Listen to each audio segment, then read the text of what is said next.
ये कहानी है बिहार में बसे एक छोटे से गांव की, जहां के लोग खुशी खुशी रहना जानते थे।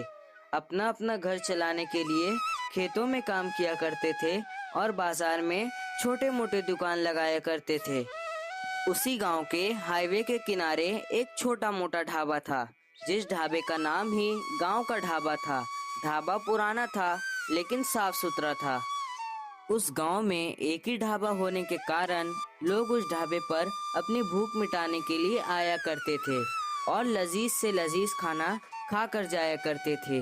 खाना सस्ता और अच्छा होने के कारण हर समय ढाबे पर लोगों की भीड़ लगी रहती थी। उस ढाबे को दो भाई मिलकर चलाते थे। बड़े भाई का नाम था वरुण और छोटे भाई का नाम था किशोर। एक दिन की बात है, ढाबे पर भीड़ लगी हुई थी। तभी उसमें से एक काका जो चाय पी रहे थे, वो कहते हैं, अरे वाह वरुण, क्या चाय बनाते हो तुम। मैं तो चाय पीता ही जा रहा हूँ। और तुम्हारे हाथों का दाल चावल की तो बात ही मत पूछो। एक तो सस्ता है और ऊपर से बेस्ट क्वालिटी तुम देते हो। तुम्हारा ढाबा एक दिन बहुत तरक्की करेगा, देखना। ये तो आप लोगों का आशीर्वाद है ताऊ जी, नहीं तो इन हाथों में उतनी जान कहाँ। ये तो इस चूल्हे की विरासत है जो दादाजी से पापा जी को और पापा जी से हम दोनों भाइयों को मिली है। इस वजह से ही इतना स्वाद है। विरासत के साथ साथ आप दोनों की मेहनत भी है सेठ जी। आप जो सुबह सुबह दाल चावल बनाने बैठते हो, उसकी खुशबू से लोग खींचे आते हैं। ये लोग ढाबे के अंदर इतनी बात कर ही रहे थे, वहीं दूसरी तरफ ढाबे के बाहर एक लाल कलर की कार आकर रुकती है और उसमें से 4-5 लोग उतरते हैं और ढाबे के अंदर आते हैं।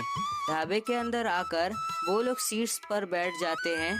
उनमें से एक आदमी वरुण से कहता है, अरे सुनिए भाई, जल्दी से हम लोगों को खाना दे दीजिए। हम लोग कब से कार चला रहे हैं लेकिन हमें कहीं ढाबा ही नहीं दिख रहा है, और ऊपर से हमने घर से खाना भी नहीं लाया था और हम लोग सुबह से भूखे हैं। आपका ही ढाबा जो अच्छा हुआ हमें दिख गया। अब जल्दी से हम लोगों के लिए खाना लगा दीजिए। हाँ भाई, अच्छा हुआ आप लोग इस रास्ते से आए। अगर आप लोग दूसरे रास्ते से जाते तो आप लोगों को पूरे गांव में कहीं भी ढाबा नहीं मिलता, क्योंकि पूरे गांव में सिर्फ हमारा ही एक ढाबा है। अब आप लोग बैठिए, मैं जल्दी से आप लोगों के लिए खाना लगाता हूँ। वो लोग सब कुर्सियों पर बैठ जाते हैं और किशोर जल्दी जल्दी उन लोगों को खाना परोसने लगता है। ऐसे ही उन दोनों भाइयों का ढाबा चल रहा था। रात के समय जब वो लोग ढाबा बंद कर रहे थे, तभी किशोर वरुण से कहता है, भैया, आज धंधा अच्छा हुआ लगता है। दिन भर ढाबे पर कस्टमरों की भीड़ लगी हुई थी। आज तो मुझे बैठने तक का मौका नहीं मिला। हाँ छोटे, आज धंधा बहुत अच्छा हुआ है।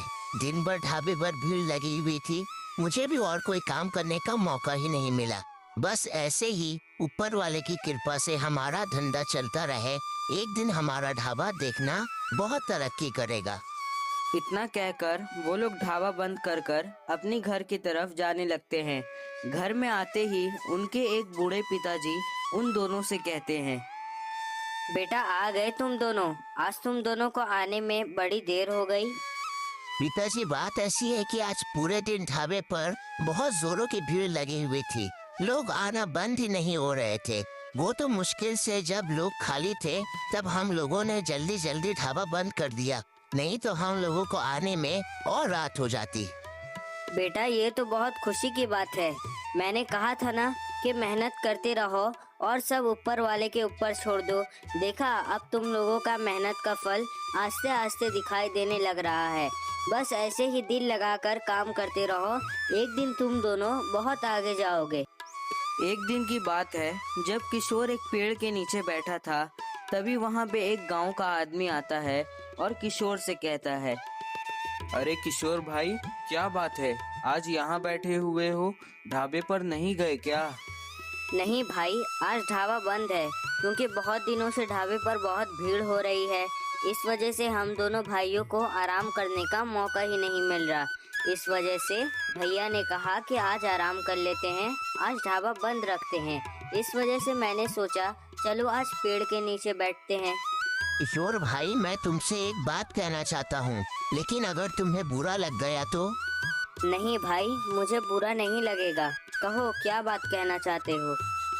देखो किशोर भाई, मेरी बात गौर से सुनना और समझना, एकदम समझदारी से फैसला लेना। देखो, तुम्हारे ढाबे पर तुम दोनों ही मेहनत करते हो, ना ही तुम ज्यादा मेहनत करते हो और ना ही तुम्हारा भाई कोई मेहनत करता है।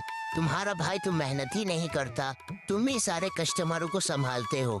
लेकिन अगर तुम कहीं बाहर जाओगे तो तुम्हें सब यही कहते हुए दिखाई देंगे कि वरुण ने अपनी मेहनत से इतना बड़ा ढाबा खोला है। ये क्या तुम्हें इस बात को सुनकर बुरा नहीं लगता? नहीं भाई, ऐसी बात नहीं है। तारीफ मेरी हो या भैया की, बात तो एक ही है। इसमें बुरा मानने की क्या बात है।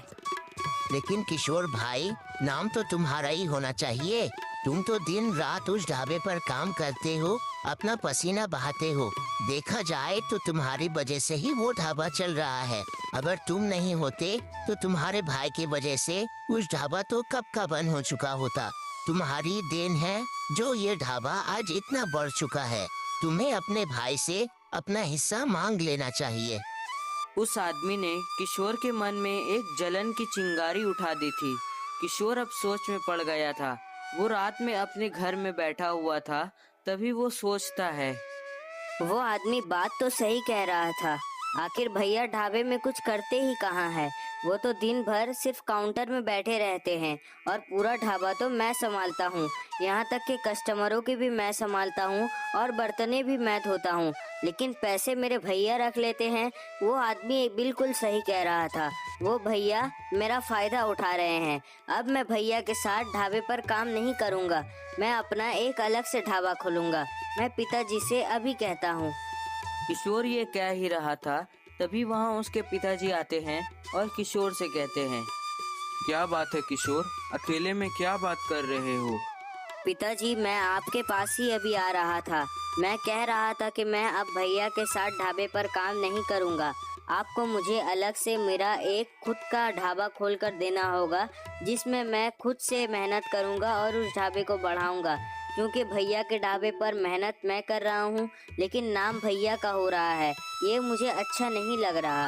आप मुझे ढाबा खोल के देंगे या नहीं? ठीक है बेटा, जैसे तेरी मर्जी। कल ही मैं तेरे लिए भाड़े का ढाबा इंतजाम कर दूंगा। लेकिन मेरी एक बात याद रखना, तू जो दूसरे की बातों पर आकर अपने भाई के ऊपर से विश्वास हटा रहा है, ये तुझे बहुत महंगा पड़ेगा। अगले दिन किशोर अपने भाई से अलग होकर अपना एक छोटा मोटा ढाबा खोल लेता है। वो उस ढाबे पर अपना मटन चावल बेचने लगता है। कुछ देर बीत जाते हैं। कुछ देर के बाद दो लोग उसके ढाबे पर आते हैं और किशोर से कहते हैं,